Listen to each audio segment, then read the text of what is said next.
And it's interesting. Growing up Catholic, I was taught by the St. Joseph nuns in Philadelphia, very close to New Jersey, not far from New York. I was taught that God is everywhere. How many of you were taught that God is everywhere? Baltimore Catechism, thank you. Yes, God is everywhere. Well, if God is everywhere, and if God is in the smallest of particles, then God must also be in the largest of mountains and galaxies, and in the individual that stands here before you, and in the individual that is sitting in every seat or watching today online. So we haven't gone far from that truth that was taught to me as a baby. I remember sitting in Philadelphia on the couch with my mother, learning my catechism answers. And it's like, where is God? God is everywhere. You got to do it like Jeopardy. God is, you got to answer. Where is God? God is everywhere, right? So it's still the same story we're telling, I'm hearing 65 years later. It's just that it is time for us to actually believe it, actually take it and do something with it. So I love Jamie's song, In the Smallest Ways. There's a line in it, though, that when I heard it, I cried. And you're going to be surprised when I tell you which lyric brought tears to my eyes. And it was this: the gelato we shared at the boulevard. Because my husband and I often go to the boulevard called Ventura. And you will find us sitting in little fake Adirondacks chairs, eating Menchie's, not gelato, but soft, whatever that stuff is that's really healthy for you.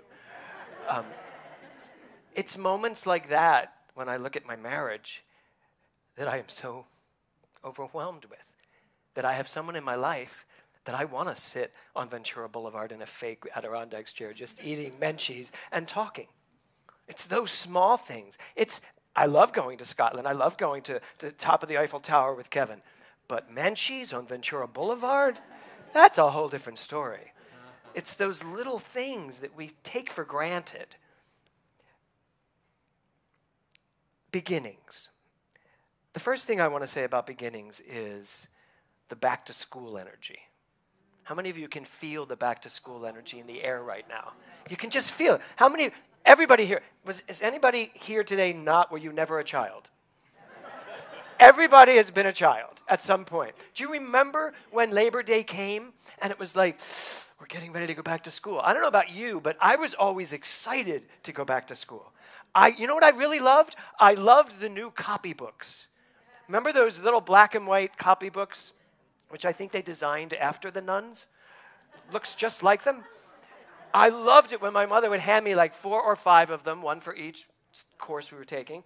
Course, as though we used those terms back then, whatever we were learning in school. And that little copybook that was clean, you'd open it up and go, remember the smell of an unused copybook? Am I the only one here remembering this? Thank you. So the smell of newness, the copybook, which meant I was going to be able to, Eric, write new things. Brand new things. I was going to be able to begin again this year. Because last year, I flunked geography, history, and science. All at the same time. This year, I don't have to take geography, which is good. But this year, I get to start over. Begin again.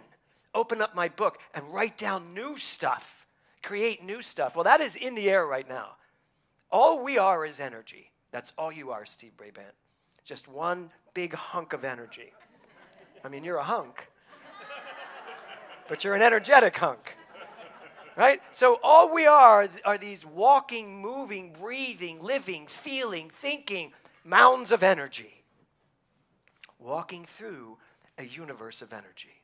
So you bring your energy wherever you go, but you are also feeling the energy that you are walking in, that you are living amongst. And right now, you are in a very beginnings type of energy. Newness. We start over again every September. And for me, it's really a wonderful, wonderful thing. The title of my talk today is, If Not Now, ... Now, I would like you to think of yourself as that goldfish on top. Right? That's the goldfish that had the idea that it was time to get out of this crowded field of goldfish and search for something new, something clean, something vibrant, something available, something waiting for us to start over. Now, what you don't know is this is a pregnant goldfish because she is pregnant, or he is pregnant, with new ideas.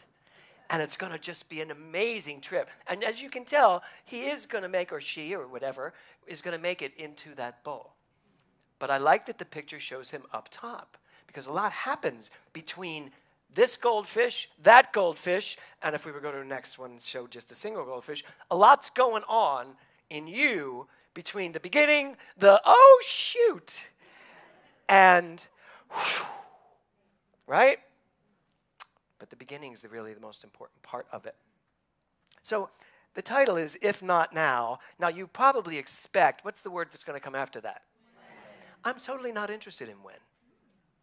I'm only interested in if not now. Why is that? Because it's impossible. The idea of if not now, when, that's actually not a correct sentence. Because it's always now. It will never be then. It will always be now.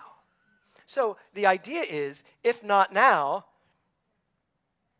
it is now, and you must begin something because you are always beginning something at all times, no matter what, always. The question is, what are you going to do with it? Right? Napoleon Hill said this.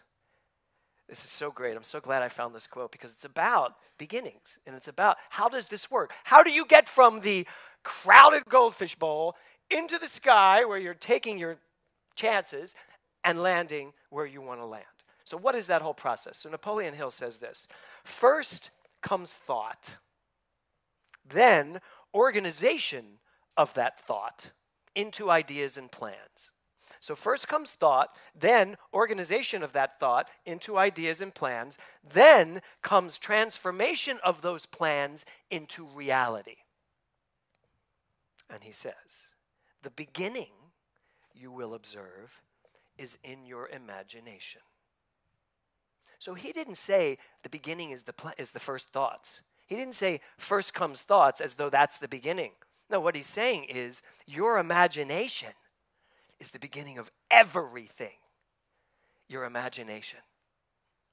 Then come the thoughts. The imagination brings the thoughts forward. And then once the thoughts are there, you start to organize them into, okay, I could do this, I could do that, maybe this, blah, blah, blah, whatever comes through you. And then after all of that, transformation, where you transform those thoughts into real things. So as we're looking at this month of new beginnings, the question is, what do you want to begin? What have you been putting off beginning? And are you aware that every time you imagine it, you have begun it? That's the takeaway for me from today. As I was putting this together and I was looking at Napoleon Hill's quote, every time you imagine, you have begun. The imagination is the beginning. And I know that I am sitting in this room with creative people, and that all of you have amazing imaginations. So the question becomes, how do you go from imagination to demonstration? How do you get there? How do you get into that bowl? Sometimes it's not even enough to jump up as high as that goldfish is, because that goldfish could get up there and say, oh shoot, freeze, and look where he's going to land. Right about here. And when he lands, I was thinking this was soft. When he lands here, his idea is dead. Because I don't believe that goldfish, unless it has a wonderful owner who comes along and says, oh my, and probably puts him back in the other tank, because this one's just something they were cleaning, in the other tank, and then when he puts him in that tank, the guy's there, that little goldfish is there going, well, that didn't work. And now he has a choice. Is he going to continue with this idea and bring everything that happened to him into it, or is he going to start over? No, this was a good idea. Let's try that again, right? So everything you imagine is a beginning. We imagine some wild things, don't we? How many of you have ever stood in front of your mirror giving your Oscar speech? Raise your hands high if you've given an Oscar speech into your mirror. Eric, you've never given an Oscar speech? Oh, honey, you're going to go home and do one. Really? That's the imagination. I've given Oscar speeches, Tony speeches. I've given a lot of Tony speeches because I could win in so many categories. I sometimes give the speech as a director, sometimes as a choreographer, sometimes as a book writer, sometimes as a composer, a lot of times as an actor, right? So that's a lot of imagination. None of it's happened yet. Why? I have a lot of those answers. That's not what we're talking about today. But I know that I've begun it because I imagine it. So your imagination is the beginning of everything. And what I want this month is for each one of us to push aside anything that could stop us from imagining the highest and the greatest thing about ourselves, whatever it is. I've done some amazing things in life, and I've also let go of things that I could have made amazing. Tony Robbins says that very often the minute you decide to quit something, it's the breath before it's about to take off. How many times have you felt that way? If I can look back and go, if only I had continued with that. I think about that with piano, because I've always wanted to play the piano better than I play it, and I play fine. But I always wanted to play, and I used to think, I'm just going to take lessons. But if I took them now, I'd be in my 30s by the time I really played piano. And then in my 30s, I'm like, oh, if I took it now, I'd be in my 40s. Now I'm 65, and I'm like, if I really took it now, first of all, I'd have to unlearn all the bad things I've learned. And then I'd be 75. And if I'm still here at 75, telling you that I wish I'd have taken lessons when I was 65, just slap me. Seriously. Just come up to me and go, you know that talk you gave today? Now go learn piano. So that's really what this month is going to be all about for us. So if you've imagined it, you have begun it. So the question becomes, what are you going to do with it? What are you going to do with these things you're imagining? William James says this: it is our attitude at the beginning, more than anything else, which will affect an idea's successful outcome. It is the attitude at the beginning more than anything else which will affect the idea's successful outcome. So that brings me to who you are. That brings me to remember who you are. When you know that you are the very presence of God, when you know that you are greatness on demand, that's where you take your imagination on the wind of that and create. So I went to New York. Well, I flew to New York City, JFK, and drove to Pennsylvania to see one part of my family. Then I drove from Levittown, Pennsylvania, all the way up to Collegeville, Pennsylvania, to see the other side of my family because they don't connect much. Then I drove all the way from Collegeville, Pennsylvania, to New Jersey, to, where was that? Riverside, Ridgewood, New Jersey, right outside of New York. And then I drove from Ridgewood, New Jersey, into New York City, gave up the car, and stayed in Manhattan for 2 days with the sole purpose of seeing a Broadway show. Not just a Broadway show, but seeing the Broadway show that I decided to see, which was Hadestown, which won the Tony this year for Best Musical. And I was going to Hadestown. I asked my husband to get me a house seat, and we couldn't. I mean, he probably could have, but he's like, just get what you get when you get there, which was actually a good thing to say to me, because then I could go whichever night I decided to go. So I get into Manhattan. Now, I have not liked going to New York City since I moved away 24 years ago. This was a very different experience for me. Why? A, I remember who I am, and B, I knew it would be. I decided it would be. I wanted it to be a better experience. Plus, I was staying at Kelly Lang's apartment, which is on the east side, 63rd Street, which is in this beautiful neighborhood. So I was like, everything that I wanted this experience to be, it was being. So there's no way I wasn't going to Hadestown.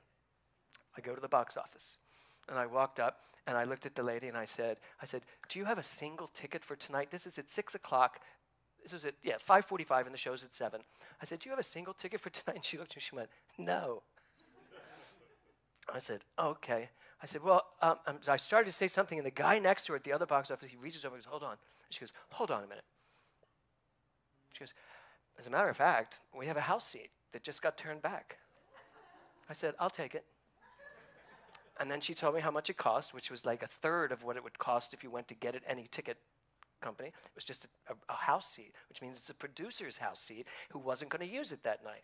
So I got fifth row on the aisle orchestra to see the hottest ticket in town that had just won the Tony and was sold out through next spring. Why?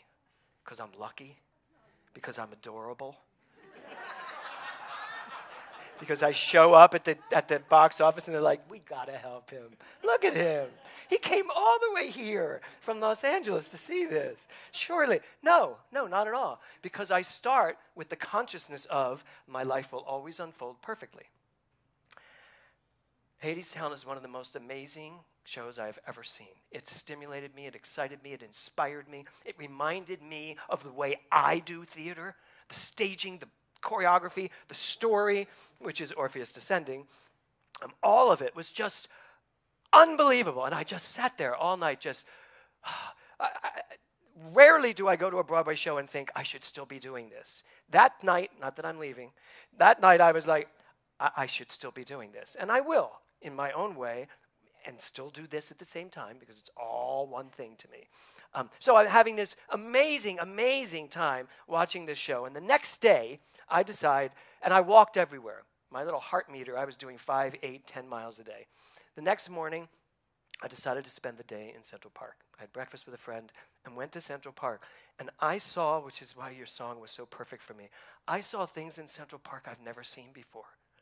And I know I've walked by them. I mean, I finally sat and saw and watched the basin where all the little boats, the electronic boats are working, and I just watched it, and it was spectacular. I saw the Alice in Wonderland statue, and which I've seen 1,000 times, but I don't remember seeing it the way I saw it on Friday. It was just the most spectacular day. And the reason why I'm telling you this, besides to just share what a great week I had, is this. It starts with your imagination. But your imagination comes from the state of consciousness you live in. Your already established premise of life. Do you believe that life is here to give you the greatest adventure of your that you could ever imagine? Or do you believe life is here to be a challenge? Or do you perhaps believe that life is here, neither way, you'll create whatever you want to create, it's up to you. Now, that could be the truth of Science of Mind, but it's not really. What we really teach in this philosophy is that there is this one beautiful, magnificent, infinite presence that we call love and creativity and passion. It's who you are. Now take who you are and go out and live it. That's what we teach.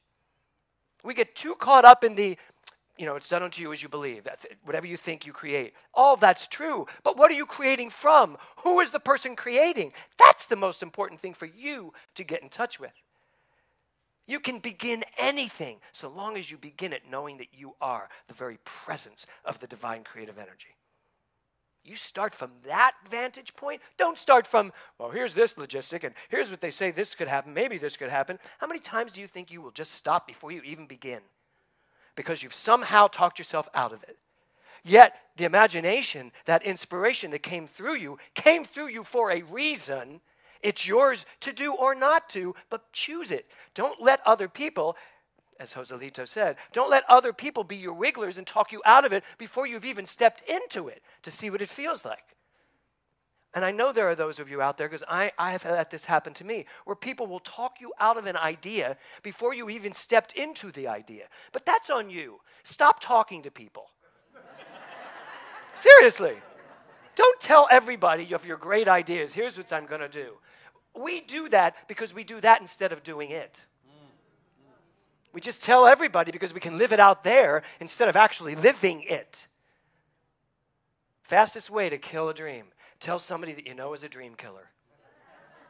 And that could be your mother, father, sister, brother, best friend, husband, wife. Doesn't matter who it is. You know, and I don't share much of what I want to do anymore with too many people. I will always share it with this man here, my husband, because if I know anything, it's that he wants nothing but my greatest success. Find those people, share with those people. That's the smart thing. So last week, Diane Sternbach, one of our members, told me a quote, And I said, oh, I got to use that for next week. So it's this guy, you probably all know him, Kenley Jackson, LA Dodgers pitcher. How many of you know him? Wow. Anyway, he was in an interview and he was asked about, he had a game where he lost the game. And he had all these runs come in on him as a pitcher. And this person asked him, does it affect your confidence when you have such a bad game? And his answer was this: I never lose my confidence. I know who I am. I never lose my confidence because I know who I am. So when we lose our confidence, when we lose our get up and go, when we lose our impetus, when we lose our daring, really the only thing that's going on is we've forgotten who we are. That's it. We cannot fail at anything because it's always a part of everything. You know, I love the Edison, who said that he succeeded 600 times, meaning he failed 599 times and then it succeeded. But no, I succeeded with all of it. So the one thing I want to bring up this as we start this month is this idea of winning, because the baseball reference made great sense to me. This idea of, I don't lose my confidence when things go wrong. I don't lose my confidence when I fail. I don't lose my confidence, but I did back there. I did in my career as an actor. I would lose my confidence if I didn't get a part. It's like, how could that happen? So, as you all know, this Friday is my interview with Holland Taylor, and I am so excited. I've been doing so much research on this woman. She is, as the New York Times calls her, a national treasure. She is such a brilliant actress, such an amazing metaphysician.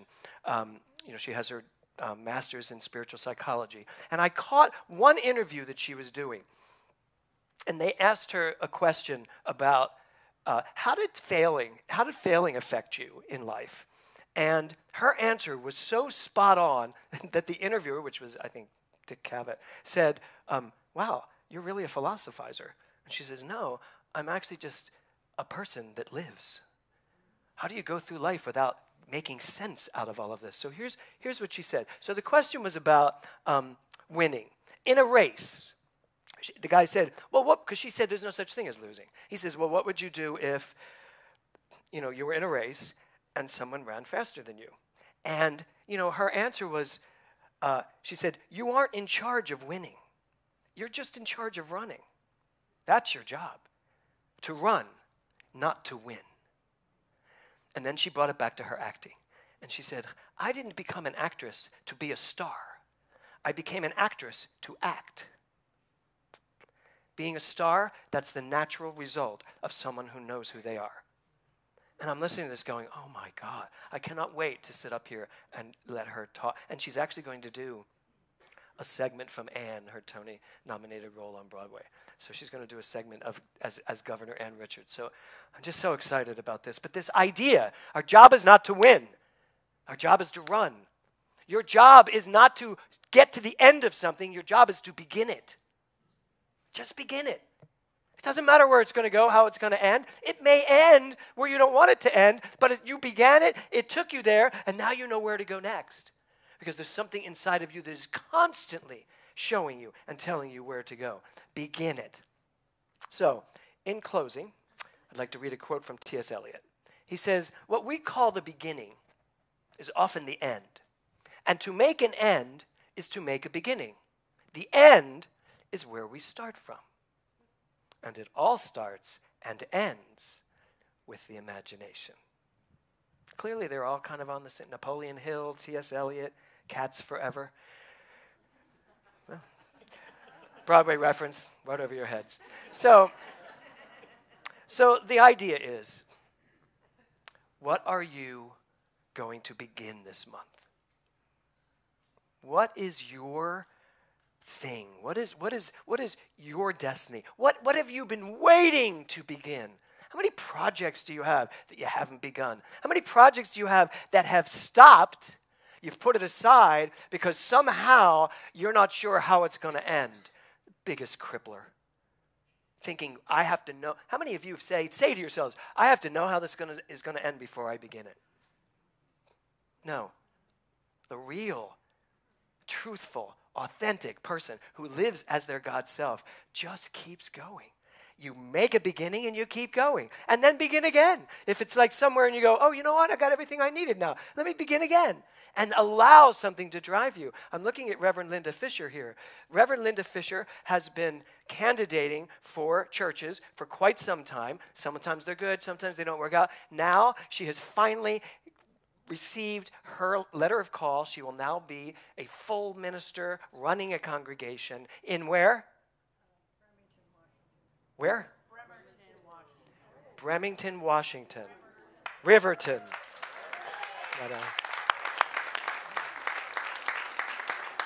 But the reason I bring up Reverend Linda is because she didn't stop.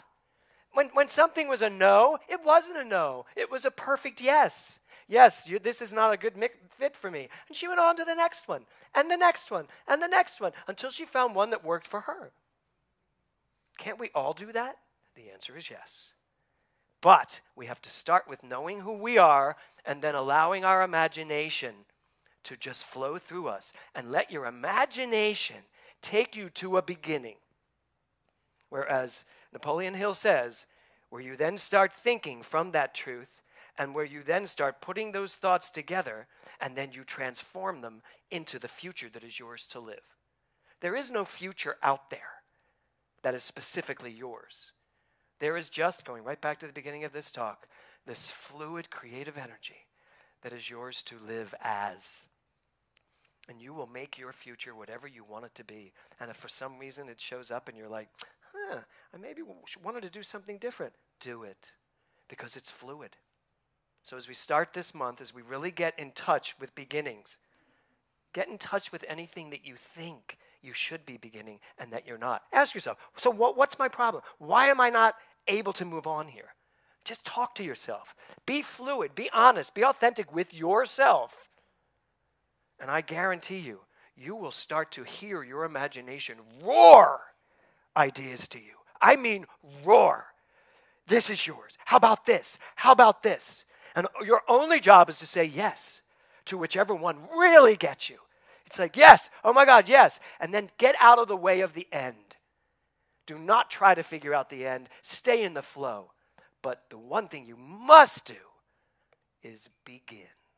Namaste.